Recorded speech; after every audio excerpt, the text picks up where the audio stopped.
Deputy speaker రఘురామ్కి shock తగిలింది. రాజ్యాంగ పదవిలో ఉండి పొలిటికల్ డిబేట్స్ లో పాల్గొంటూ ఉన్నారు రఘురామకృష్ణరాజు. ఇక రఘురామకృష్ణరాజుకు రాష్ట్రపతికి ఫిర్యాదు చేశారు బీజేపీ పార్టీ రాష్ట్ర ప్రధాన కార్యదర్శి పరాస సురేష్ కుమార్. జేబీపీ ఫిర్యాదుపై స్పందించారు. రాష్ట్రపతి కార్యాలయం నుంచి జేబీపీ ఫిర్యాదును పరిశీలించి చర్యలు తీసుకోవాల్సిందిగా రాష్ట్ర ప్రధాన కార్యదర్శికి సిఫారసు చేశారు రాష్ట్రపతి కార్యాలయం నుంచి.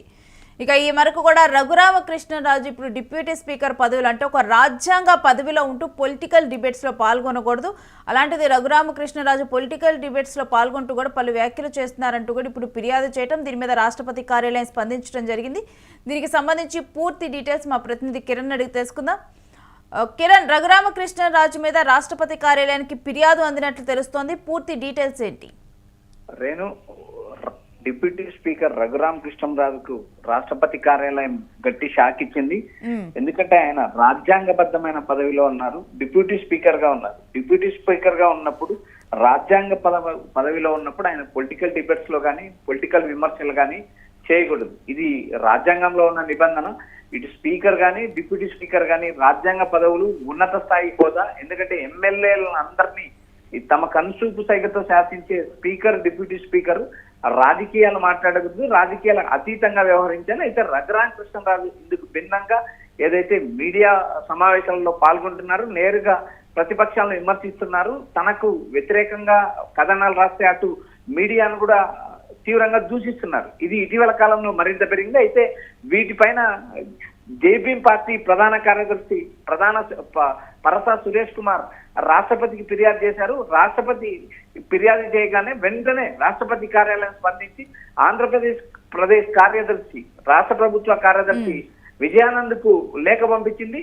ఈ ఏదైతే జేబీపీ పార్టీ ఇచ్చిన ఫిర్యాదు కరెక్ట్, అది నిజము అయితే వెంటనే చర్యలు తీసుకోవాలని ఆంధ్రప్రదేశ్ ప్రభుత్వానికి లేఖ పంపింది. దీనిపైన ఆంధ్రప్రదేశ్ ప్రభుత్వం ఇప్పటికైతే స్పందించలేదు. అది గత రాత్రి ఆ నోటీసు ఆంధ్రప్రదేశ్ ప్రభుత్వానికి చేరింది.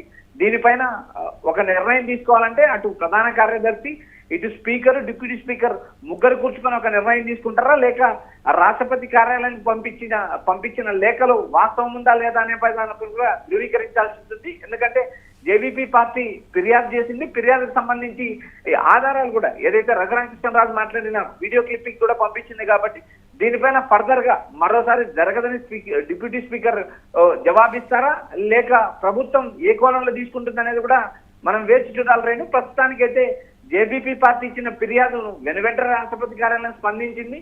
ఆంధ్రప్రదేశ్ ప్రభుత్వ ప్రధాన కార్యదర్శి నోటీస్ పంపింది. దీనిపైన నెక్స్ట్ తదుపరి కార్యాచరణ ఏముంది అంటే ఏ డిబేట్స్ లో పాల్గొన్నారు, ఇవన్నీ కూడా న్యాయపరంగా పరిశీలించి తర్వాత రఘురామకృష్ణరాజు నుంచి ఒక వివరణ కోరతారా ఏంటి?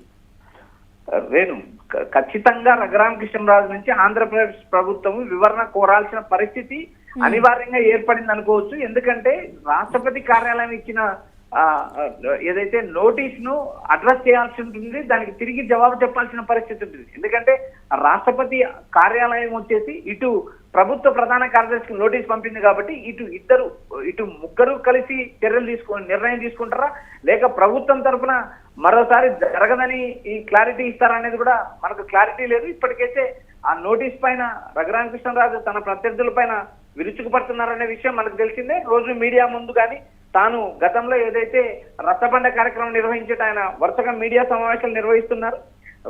తన ప్రత్యర్థులు ఎవరైతే ఉన్నారో తనకు నేరుగా కానీ తనను మీడియా ద్వారా విమర్శించిన వారికి కౌంటర్ ఇస్తున్నారు. దీనిపైన రాష్ట్రపతి కార్యాలయం ఫిర్యాదు అందడం, రాష్ట్రపతి కార్యాలయం స్పందించడం, దీనిపైన ప్రభుత్వం ఎలాంటి చర్యలు తీసుకుంటుంది అనేది ఉత్కంఠ రేగిస్తుంది. రేణు, అయితే రఘురామకృష్ణరాజు ఇప్పుడు మనం కనుక చూసుకుంటే గత ప్రభుత్వంలో ఆయన వివాదాస్పదంగా మారారు, ఇప్పుడు ప్రభుత్వంలో కూడా ఆయన అదే విధంగా వివాదాస్పదంగా కూడా మారుతూ ఉన్నారు.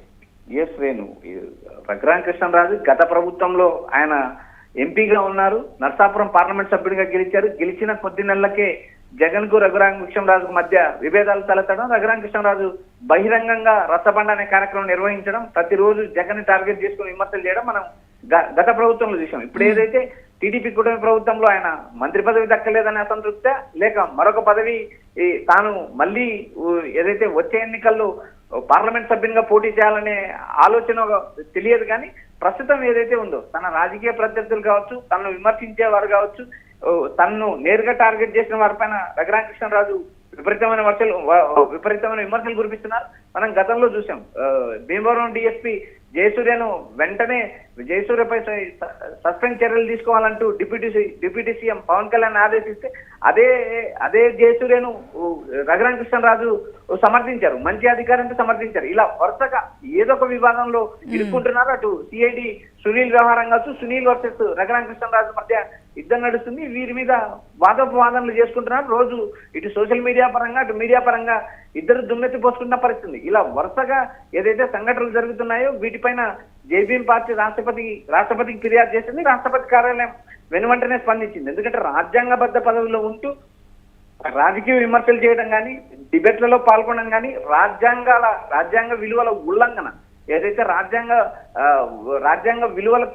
విలువలకు కట్టుబడి ఉండాలి. రాజ్యాంగబద్ధమైన పదవిలో ఉన్నవారు ఆ పదవికి సార్థకత చేకూర్చాలి. కాబట్టి అలాంటి పరిస్థితి లేకుండా ఏదైతే రఘురామకృష్ణరాజు విమర్శలు చేయడం, వెనువెంటనే రాష్ట్రపతి కార్యాలయానికి ఫిర్యాదు చేయడం, స్పందించడం, ఇప్పుడు ప్రస్తుతం ఏదైతే ఆంధ్రప్రదేశ్ ప్రభుత్వం వీటిపైన ఎలా చర్య తీసుకుంటుంది, రాష్ట్రపతి కార్యాలయానికి రాష్ట్రపతికి కానీ ఎలా జవాబు చెప్తుంది అనేది కూడా మనం వేచి చూడాలి. Renu stay with us Kiran, మీ దగ్గర నుంచి ఎప్పటికప్పుడు ఫ్రెష్ అప్డేట్స్ తీసుకుంటాం. ఇక ఆంధ్రప్రదేశ్ శాసనసభ డిప్యూటీ స్పీకర్ రఘురామకృష్ణరాజుకు రాష్ట్రపతి కార్యాలయం నుంచి ఒక ఊహించని పరిణామం ఎదురైంది. రాజ్యాంగబద్ధమైన పదవిలో ఉంటూ క్రియాశీల రాజకీయాల్లో టీవీ చర్చల్లో పాల్గొంటున్నారన్న ఆరోపణలపై రాష్ట్రపతి భవన్ స్పందించింది. రఘురామకృష్ణరాజు డిప్యూటీ స్పీకర్గా ఉంటూ రాజకీయ విమర్శలు చేయటం, వివిధ టీవీ డిబేట్లలో పాల్గొనటం రాజ్యాంగ విలువల ఉల్లంఘన అని జైభీంరావు భారత్ పార్టీ రాష్ట్ర ప్రధాన కార్యదర్శి జేబీపీ పార్టీ ప్రధాన కార్యదర్శి సురేష్ కుమార్ రాష్ట్రపతికి ఫిర్యాదు చేశారు. ఈ ఫిర్యాదును తీవ్రంగా పరిగణించింది రాష్ట్రపతి కార్యాలయం. ఇక వెంటనే కూడా స్పందించింది. దీని మీద తక్షణమే విచారణ జరిపి తగిన చర్యలు తీసుకోవాలంటూ కూడా ఆంధ్రప్రదేశ్ రాష్ట్ర ప్రభుత్వ ప్రధాన కార్యదర్శి విజయానంద్కు లేఖ ద్వారా సిఫారసు చేసింది. అయితే డిప్యూటీ స్పీకర్ తన హోదాను అడ్డుపెట్టుకుని రాజకీయ ప్రత్యర్థులపై వ్యక్తిగత విమర్శలు చేస్తున్నారని, దీనిపై తాము న్యాయస్థానాన్ని కూడా ఆశ్రయిస్తున్నట్లుగా జేబీపీ పార్టీ అధినేత జడా శ్రవణ్ కుమార్ స్పష్టం చేశారు. ఇక దీంతోనైతే డిప్యూటీ స్పీకర్ రఘురామకృష్ణరాజు పేరు మరోసారి తెర మీదకు రావటం జరిగింది. ఆయన పేరు గత కొన్ని రోజులుగా కూడా చూసుకుంటే పలు అంశాల్లో కూడా తెర మీదకు వస్తూనే ఉంది. ఇక ఇప్పుడు మరలా కూడా తన మీద ఒక కంప్లైంట్ వెళ్ళటం, అసలు వాస్తవానికి స్పీకర్ డిప్యూటీ స్పీకర్ పదవులు చేపట్టిన వారు నిబంధనల ప్రకారం కూడా రాజకీయ పార్టీల కార్యకలాపాలకి దూరంగా ఉండాలి. అయితే రఘురామకృష్ణరాజు గత కొద్ది కాలంగా మీడియా సమావేశాల్లో ప్రత్యర్థులపై విరుచుకుపట్టడంతో పాటు రాజకీయ అంశాలపై తనదైన శైలిలో కూడా స్పందిస్తూనే ఉన్నారు. ఈ వ్యవహారం రాజ్యాంగ నిబంధనకు విరుద్ధమని జైభీంరావు భారత్ పార్టీ ఆరోపించింది. ఇక తాజాగా రఘురామ్ మీద చర్యలు తీసుకోవాలంటూ కూడా రాష్ట్రపతి కార్యాలయం నుంచి సిఫారసు రావడంతో ఇప్పుడు రాష్ట్ర ప్రభుత్వం తదుపరి చర్య ఏం చేయనుంది, ఈ అంశంపై ఎలా రియాక్ట్ అవ్వనుంది అనేది కూడా వేచి చూడాలి.